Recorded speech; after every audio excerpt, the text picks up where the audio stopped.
Welcome to the EMEA Recruitment Podcast, brought to you in partnership with Operation Smile.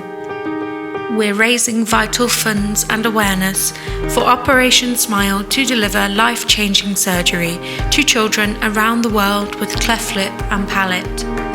To support this cause, please visit emearecruitment.com/operation-smile.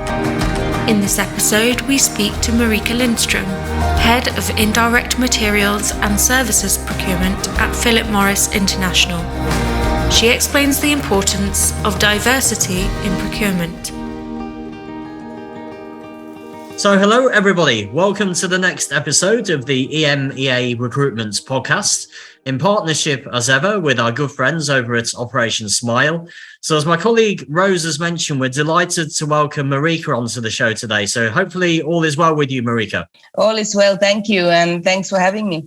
No problem at all. Really looking forward to it. We've got a good range of questions for you today, some from the team internally here at EMEA and some from our external network. So hopefully none overly challenging, but certainly should be an interesting discussion with you hopefully today. Sounds good.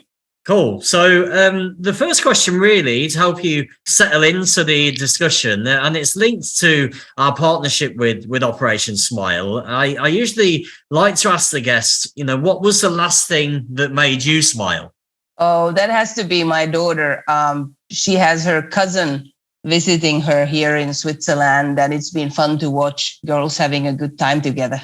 Mm-hmm. That's cool. How old is your daughter? She's 11, turning 12 later this year. Oh, perfect. And I know, obviously, you've fairly recently moved back to Switzerland from Singapore. So I guess your family are all settled in now back into Switzerland, are they? Yes, definitely. It's been very easy to settle back in Europe. It's been a long time since I lived in Europe, but it feels familiar again. And It's been really nice to be a bit closer to family as well. No, that's great. And I know one of the questions I was going to ask you actually is about the locations you've been based in really across the time over your career, because you've had such a wide ranging choice of locations over this time, really based in most geographies across the world over your time. I was wondering how you feel this has impacted on your career, but also maybe has helped you as a leader as well. Well, I think being flexible with different locations and different roles has helped me in my career. So I haven't shut out any opportunities based on which location it has been. And of course, every new culture, team, environment teaches you things. You learn how to deal with different teams, different ways of working, different customs, different beliefs. So I think it overall makes you a more well-rounded people leader, and also much more aware of the world around you, because you need to understand the realities in different parts of the world to be able to drive a global agenda, say, for instance, in the area of sustainability. I mean, I think, everybody who's had that kind of career where they've experienced working in different countries and locations, they always take some learning from it, whether it's been a good move or a bad move. There's always something they can learn about themselves as a result. But I guess, what we've seen over the years is there's a lot of people who maybe don't consider relocation because of the risks involved, especially if you have family, that you have to take these things into account as well. So, I mean, how do you deal with those situations? Because, you have taken a lot of the opportunities that have come your way. You've relocated a number of times. Is it something just generally in your mindset that you see the opportunity and think, yeah, I'm going to go for it, without necessarily thinking of all the things that could go wrong? You just think of what could go right, or is there something else in there that helps with your decision making? Well, I think I've always been a little bit adventurous in terms of wanting to take a chance, wanting to experience new things. So I've never really looked at the downside of what if I fail. And having a little bit of confidence in your abilities definitely helps. And of course, confidence in abilities of your teams, because we're never doing these roles alone. So I think trying to only see the positives of the situation, I think helps. Because if you start having too many negative thoughts or concerns, then you get into a space that you won't take the chance. And I guess we were talking a bit before we came on air about the challenges actually that procurement and supply chain are going through right now. I mean, we're recording this in October 2022, and it's a very challenging time for I think everybody in these disciplines. And I suppose this positive mindset is something that you're having to fall back on and rely on quite a bit at the moment, because there's a lot of challenges and stresses out there for people in your discipline right now. Yeah, well, exactly. I know everybody reads the news, so people on the call are very familiar with the energy crisis, the volatility and uncertainty of energy availability and cost. Similarly, we have lots of volatility in different commodities. So procurement's role is really to try to mitigate all these risks and costs, educate the stakeholders about the opportunities, short and long term, and also provide a robust financial forecast that includes all the inflation and commodity cost increases together with the mitigation. So the role is not just market facing, but also very much stakeholder facing in helping decipher what companies can do given the market conditions. I mean, have you ever faced anything similar to this through your career that you can kind of learn from experience and bring into the current marketplace, you think? Well, I think very early in my career, when I was in consumer electronics and in the mobile phone business, that was quite similar in terms of managing scarcity, managing access to new technologies, which was quite volatile as well in that sense. So sometimes things that we do today reminds me of the early days in my career. That's interesting. I know you mentioned, you started off at Nokia, and you've had some great companies on the CV with Nokia, Unilever, and obviously now Phillip Morris as well. And just with you mentioning the early part of your career, I mean, something that I always find interesting to ask people is why they necessarily chose this career path, because you often find that the career chooses the person rather than the person choosing the career, and it can be just a chance encounter with somebody, and it changes the next 30, 40 years of your life. I mean, so why did you decide to go down the route of procurement and supply chain? I've been asked that question so many times, and I always tell the same story. When I graduated, I interviewed with Nokia mobile phones in Finland, and I was offered two roles: either a product manager in marketing or a procurement manager in procurement. And I chose procurement, obviously, but honestly, for the life of me, I cannot remember why I did that.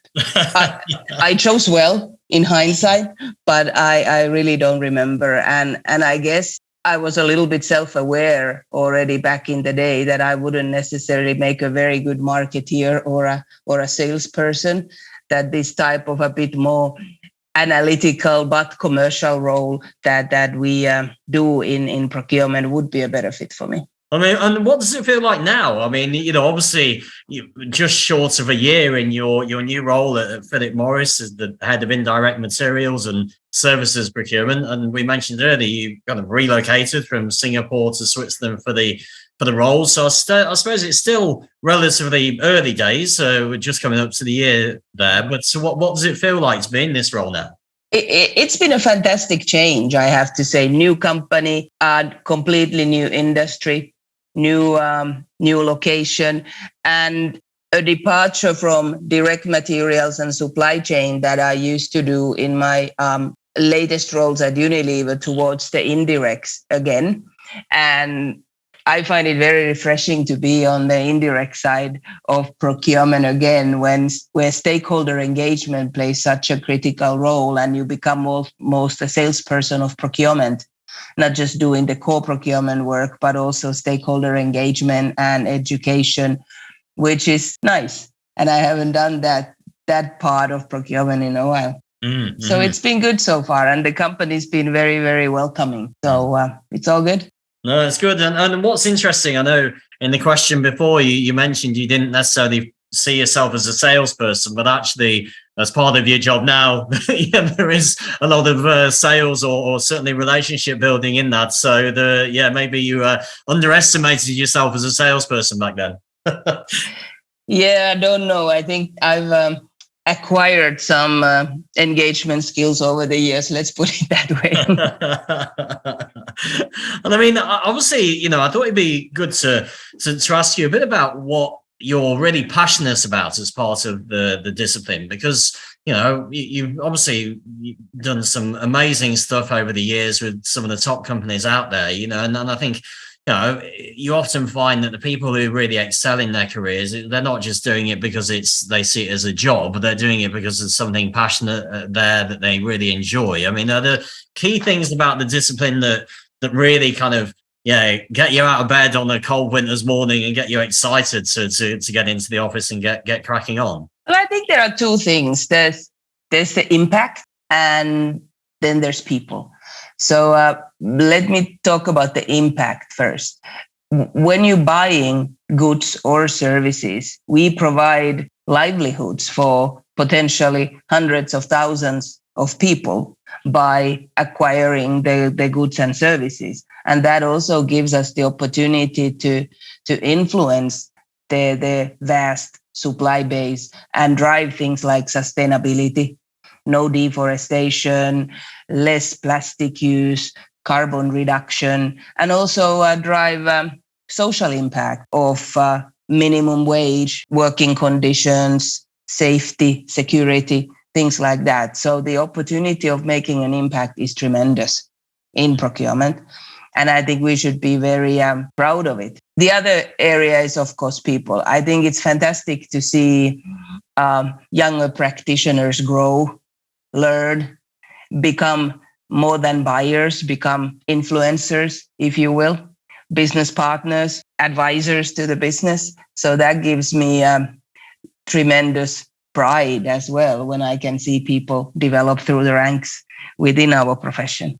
And I think what's interesting in what you mentioned there, I mean, as you say, the two parts of it, so the impact you can make on people and the environment generally, and then the people that are involved in it. And I think, obviously it'd be quite difficult to have you as a guest on a recruitment podcast without asking you something related to people and recruitment. But I think from speaking to a lot of people in the network, what I'm seeing from experience is that the procurement and supply chain discipline there's a challenge there in attracting people in the early stages of their career and then them choosing procurement and supply chain as a discipline of choice. I think obviously a lot of younger generation, they gravitate more towards either IT or business intelligence and so on. But even with the more established disciplines like finance and marketing, procurement supply chain can struggle to attract people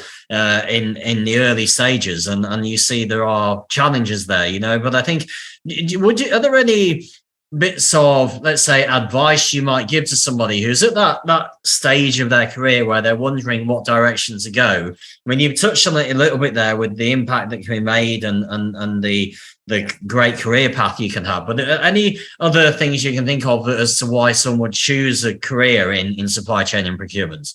I think it's a fantastic opportunity to be the eyes and the ears on behalf of the company in the supply market. It's really our role and privilege to bring the outside in, bring all the innovation, new ideas, opportunities, sometimes unfortunately risks as well, into the company and do the internal engagement and influencing to sell these ideas. So it's nice to work in an external interface where you can be partner with the suppliers, but at the same time partner with many diverse functions within the company, which then gives you the segues two different departments. Say if you're buying HR related services, that helps you with engagement with HR and potentially build relationships that could result in your next career choice. So I think procurement is very versatile as a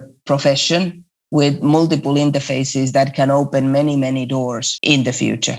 Contracting and negotiation gets you very close to finance. So that could be another avenue. So it is probably more diverse than people would think. It's not just about contracting and negotiations. There are so many other aspects in managing suppliers and a large supply base and building the strategies for the future.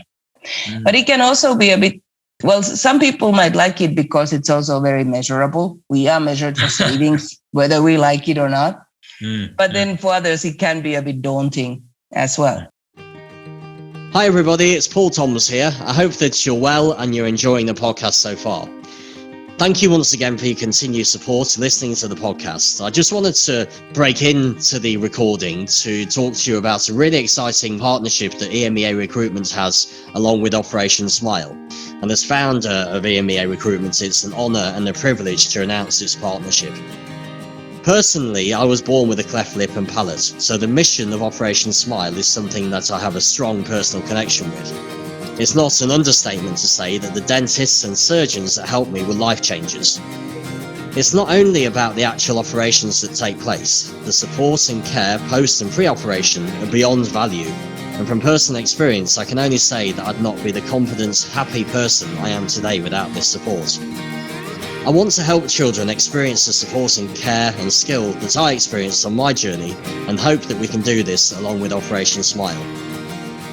Every 3 minutes, a child is born with a cleft lip or cleft palate, and the mission of Operation Smile is to provide help and support to these children through providing 6,000 medical volunteers across 80 countries who are dedicated to help these children with facial conditions, most commonly cleft lip and cleft palate. More than 200,000 children are born with a cleft every year, and they are often unable to speak, eat, socialise or even smile. However, it can take as little as 45 minutes and cost just €180 or 182 francs for Operation Smile to provide a child with life-changing surgery. Now, in partnership with Operation Smile, EMEA Recruitment is raising valuable funds and aiming to create 100 new smiles to support the organisation to provide free surgeries for children and young adults all over the world. Please help us by donating through the link in the bio or get in touch to see how your company can help get involved too. For the moment, I'll leave you to carry on listening to the rest of the podcast, but if there's anything I can do in terms of answering any questions or finding out how you can help and support EMEA Recruitment and Operation Smile, then please don't hesitate to reach out to us. Thank you once again and enjoy the rest of the podcast. Yeah, no, that's it. I mean, I think it is a very client-facing position, as you mentioned. You know, there's a lot of business partnering there and dealing with people from a range of different backgrounds and disciplines, and you know, so you get the chance to grow as a person, but also grow technically as well through your knowledge of the ins and outs of the product or service that you're dealing with. You know, so I think there's a lot more to it than often, you know, people think, as you mentioned there. And I think, you know, probably whether you like it personally or not, you are an inspiration to a lot of people to join the discipline, especially women as well, you know, because I know also from experience, it is a challenge that a lot of companies have trying to attract women into the discipline of supply chain and procurement. So, I mean,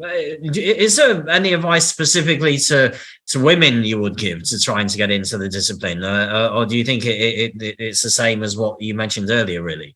Well, I think procurement is a very good place for women. You need to have very diverse skills, and women, in my opinion, tend to be good with the softer skills, listening, emotional intelligence, and these are very critical skills in negotiations and in stakeholder engagement.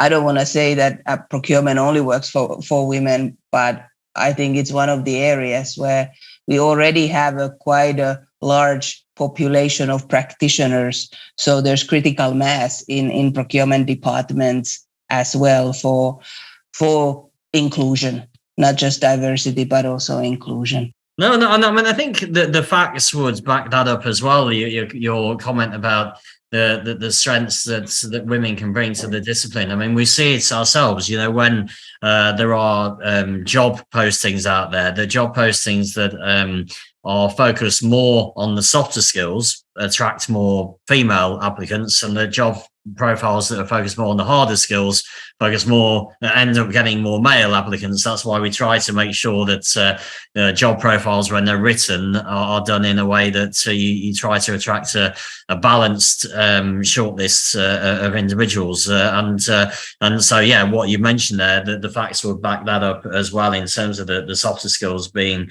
aligned to the discipline and aligned to the gender as well, potentially. And I think we talked a bit about how we feel you're an inspiration for future female leaders in this discipline. But I didn't know, what about yourself? I mean, who has inspired you the most in your career? That's a tough question.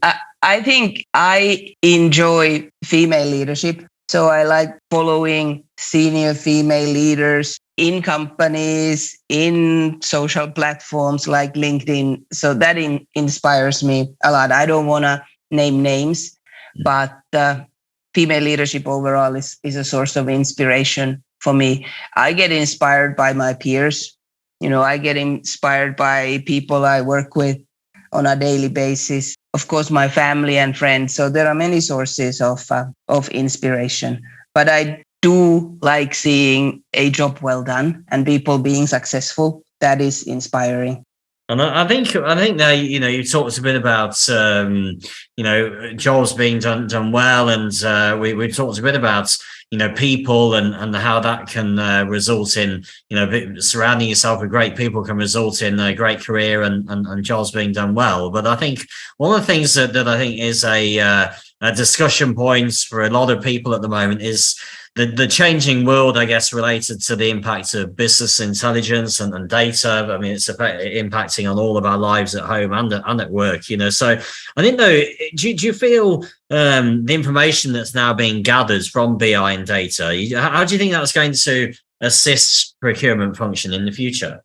Well, data will be at our fingertips instantly rather than a month late or a quarter late. So we are much more equipped for immediate decision making, I think, within procurement.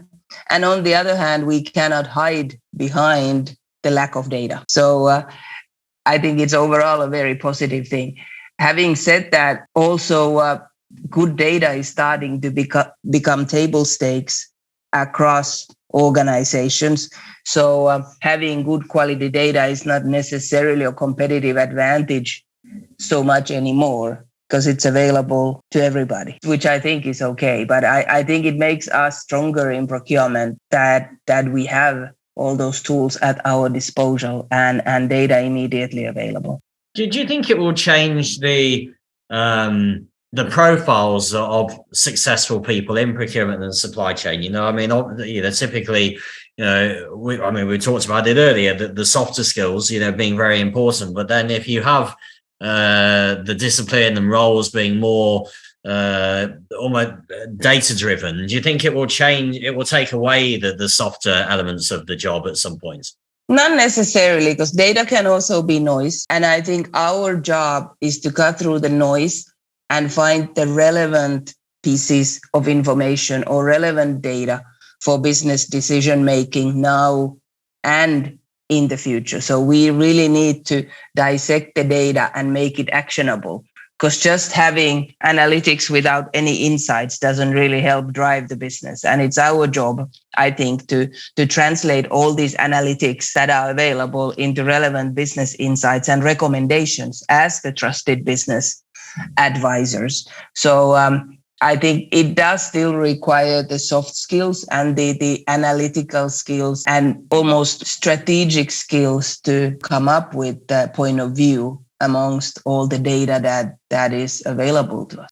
No, that's it. And I think, I know through the years, you've had a lot of experience in recruiting people for your teams, aligns to this comment you've just made as well, trying to evaluate whether the softer skills are right and whether they've got the right analytical and technical skills. And I thought, it'd be good to ask you a question about your process when you come to look at recruiting people, because over the years I had some great people at Unilever, Nokia, and probably in the future at Phillip Morris as well. So is there a particular process you go through to make sure when you are looking at hiring great people, you're doing it in an efficient and effective way?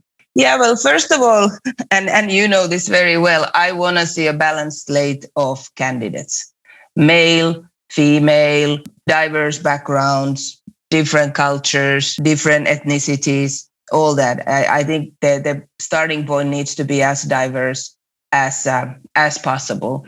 Then I'm quite industry agnostic. I don't think that if you're hiring for FMCG, the candidates all need to have an FMCG background, because to a certain extent, some basic principles of buying apply no matter the industry is.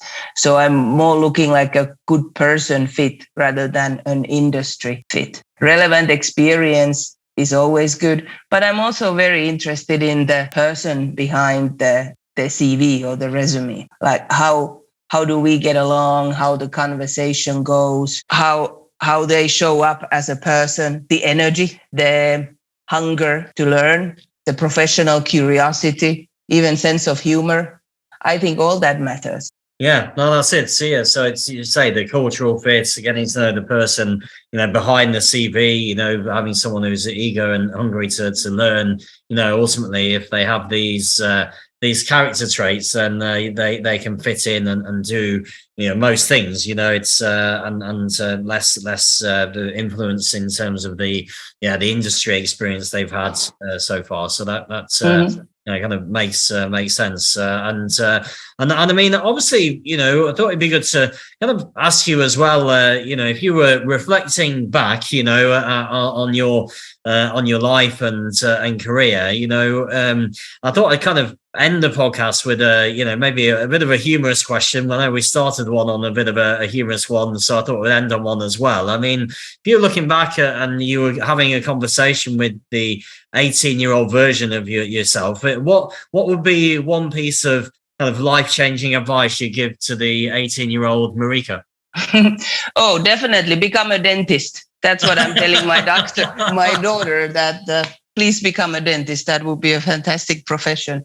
But all joking aside, I think being more relaxed. I think I was very wound up when I was younger, and everything needed to happen immediately. I was also quite nervous about senior stakeholder engagements, things like that. So overall, being a bit more relaxed, I think, would have been better for my younger self. So is this the advice you're now giving to your 11-year-old daughter now? Basically, yes. Pace yourself, Yeah, it is one of those things. I think over the years with experience, you do get to see things very differently, and it's